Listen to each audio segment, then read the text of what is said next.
Capítulo 1. Tive dois pais, um rico e outro pobre.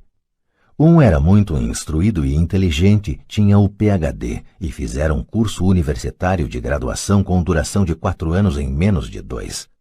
Foi então para a Universidade de Stanford, para a Universidade de Chicago, para Northwestern University, sempre com bolsa de estudos. O outro pai nunca concluiu o 2º grau. Ambos foram homens bem-sucedidos em suas carreiras e trabalharam arduamente durante toda a vida. Ambos auferiram rendas consideráveis. Contudo, um sempre enfrentou dificuldades financeiras, o outro se tornou o homem mais rico do Havaí. Um morreu deixando milhões de dólares para sua família e para instituições de caridade e para sua igreja.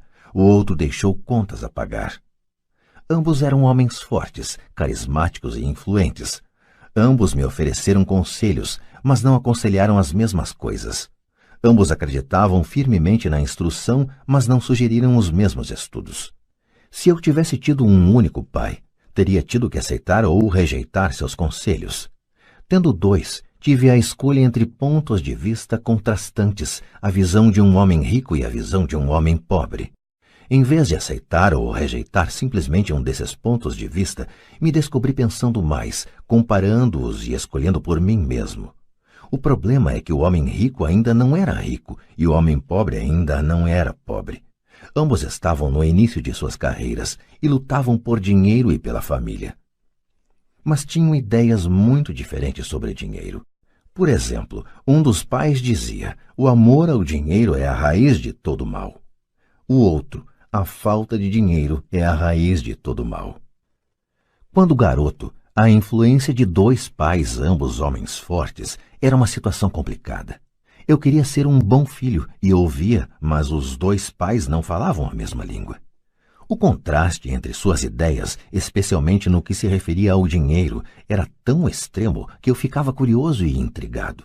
Comecei a pensar profundamente sobre o que cada um deles dizia.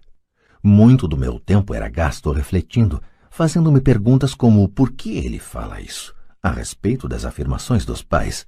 Teria sido muito mais simples falar, sim, ele está certo, concordo com isso. Ou simplesmente rejeitar o ponto de vista dizendo, o velho não sabe do que está falando. Porém, tendo dois pais que eu amava, fui forçado a pensar e escolher um dos caminhos por mim mesmo. Esse processo de escolher por mim mesmo se mostrou muito valioso no longo prazo. Não se tratou simplesmente da aceitação ou da rejeição de um único ponto de vista. Uma das razões pelas quais os ricos ficam mais ricos, os pobres mais pobres e a classe média luta com as dívidas é que o assunto dinheiro não é ensinado nem em casa nem na escola. Muitos de nós aprendemos sobre dinheiro com nossos pais. O que pode dizer um pai pobre a respeito do dinheiro para seu filho? Ele diz simplesmente, fique na escola e estude muito. O filho pode se formar com ótimas notas, mas com uma programação financeira e uma mentalidade de pessoa pobre. Isso foi aprendido pelo filho em sua tenra idade. O dinheiro não é ensinado nas escolas. As escolas se concentram nas habilidades acadêmicas e profissionais, mas não nas habilidades financeiras.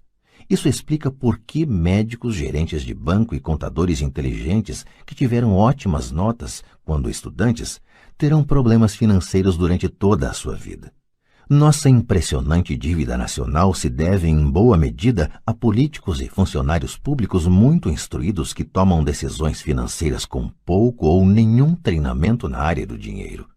Muitas vezes penso no novo milênio e imagino o que acontecerá quando houver milhões de pessoas precisando de assistência financeira e médica. Eles se tornarão dependentes do apoio financeiro de suas famílias ou do governo. O que acontecerá quando o Medicare e a Seguridade Social ficarem sem dinheiro? Como uma nação sobreviverá se ensinar sobre dinheiro continuar sendo tarefa dos pais, cuja maioria será ou já é pobre?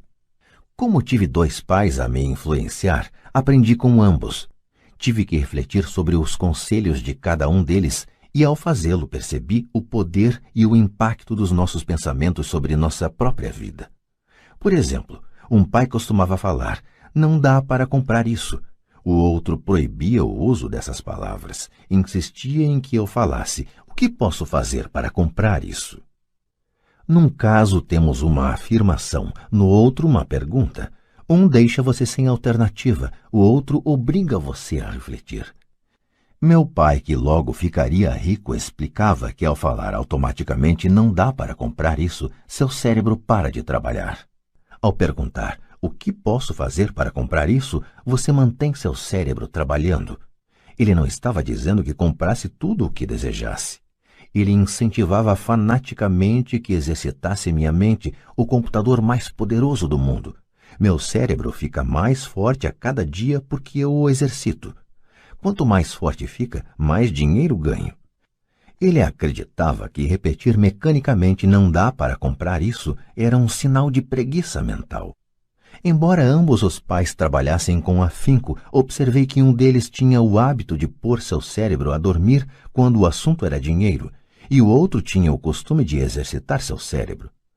O resultado era que ao longo do tempo um dos pais ficava mais forte financeiramente e o outro enfraquecia. Isso não é muito diferente do que ocorre quando uma pessoa faz exercícios físicos regulares enquanto a outra senta no sofá e fica assistindo à televisão. O exercício físico adequado aumenta suas chances de ter boa saúde e o exercício mental adequado aumenta suas chances de ficar rico. A preguiça reduz tanto a saúde quanto a riqueza. Meus dois pais tinham atitudes mentais diferentes. Um acreditava que os ricos deviam pagar mais impostos para atender os menos afortunados. O outro dizia: os impostos punem os que produzem e recompensam os que não produzem. Um dos pais recomendava: estude arduamente para poder trabalhar em uma boa empresa. O outro falava: estude arduamente para poder comprar uma boa empresa. Um dos pais dizia: não sou rico porque tenho filhos. O outro: tenho que ser rico por causa de vocês, meus filhos. Um incentivava as conversas sobre dinheiro e negócios na hora de jantar.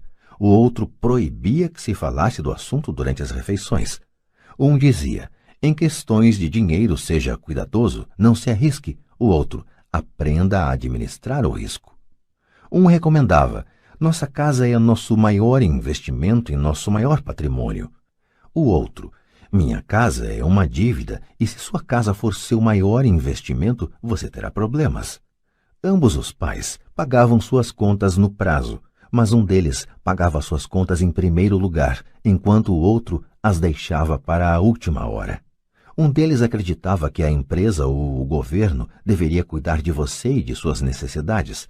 Estava sempre preocupado com aumentos salariais, planos de aposentadoria, benefícios médicos, licenças de saúde, férias e outros benefícios. Ele ficava impressionado com 2 de seus tios que foram para o exército e se aposentaram com vários benefícios após 20 anos de serviço ativo. Ele adorava a ideia de assistência médica e serviços de reembolso de alimentos que os militares ofereciam a seus aposentados. Ele também se empolgava com as cátedras vitalícias do sistema universitário. A ideia de estabilidade no emprego e benefícios trabalhistas lhe parecia às vezes mais importante do que o próprio emprego. Dizia frequentemente: trabalhei muito para o governo, mereço essas mordomias. O outro pai acreditava na total autossuficiência financeira. Ele sempre se manifestava contra a mentalidade dos direitos e falava que isso estava criando pessoas fracas e financeiramente necessitadas. Ele dava muita ênfase à competência financeira. Um dos pais lutava para poupar alguns poucos dólares. O outro simplesmente criava investimentos. Um pai me ensinou a escrever um currículo impressionante para que eu pudesse encontrar um bom emprego. O outro me ensinou a fazer sólidos planos financeiros e de negócios, de modo que eu pudesse criar empregos. Ter 2 pais fortes me proporcionou o luxo de observar o impacto de diferentes formas de pensar sobre a própria vida. Observei que as pessoas moldam suas vidas por meio de seus pensamentos. Por exemplo, meu pai pobre sempre me dizia: nunca vou ficar rico, e isso acabou acontecendo. Meu pai rico, por outro lado, sempre se referia a si próprio como sendo rico. Ele dizia coisas como: sou um homem rico e pessoas ricas não fazem isto. Mesmo que estivesse totalmente quebrado após um revés financeiro, ele continuava a se considerar um homem rico.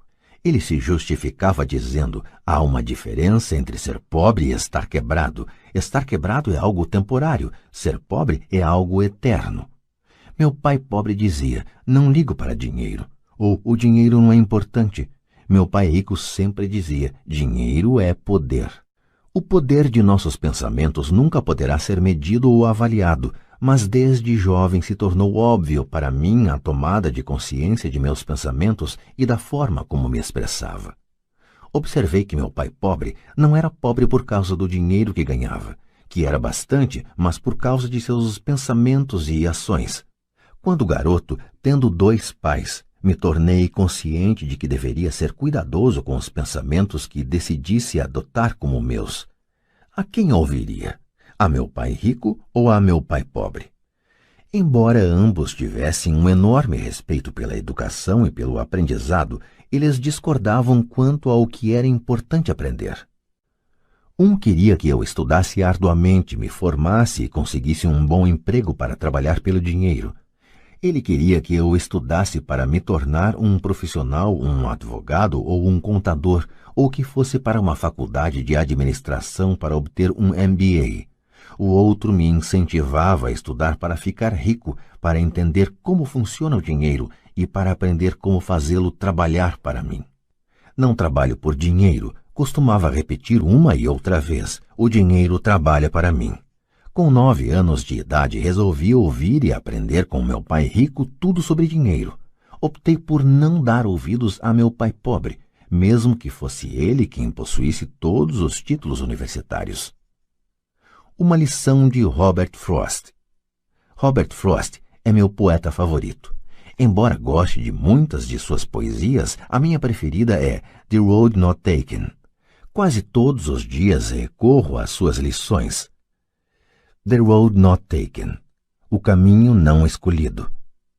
Num bosque amarelo, 2 caminhos se separavam, e lamentando não poder seguir os 2, e sendo apenas um viajante, fiquei muito tempo parado, e olhei para um deles tão distante quanto pude, até onde se perdia na mata.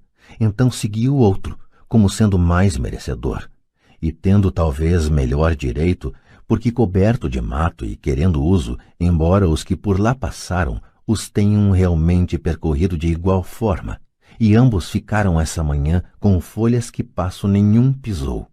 Guardei o primeiro para outro dia, embora sabendo como um caminho leva para longe, duvidasse que algum dia voltasse novamente.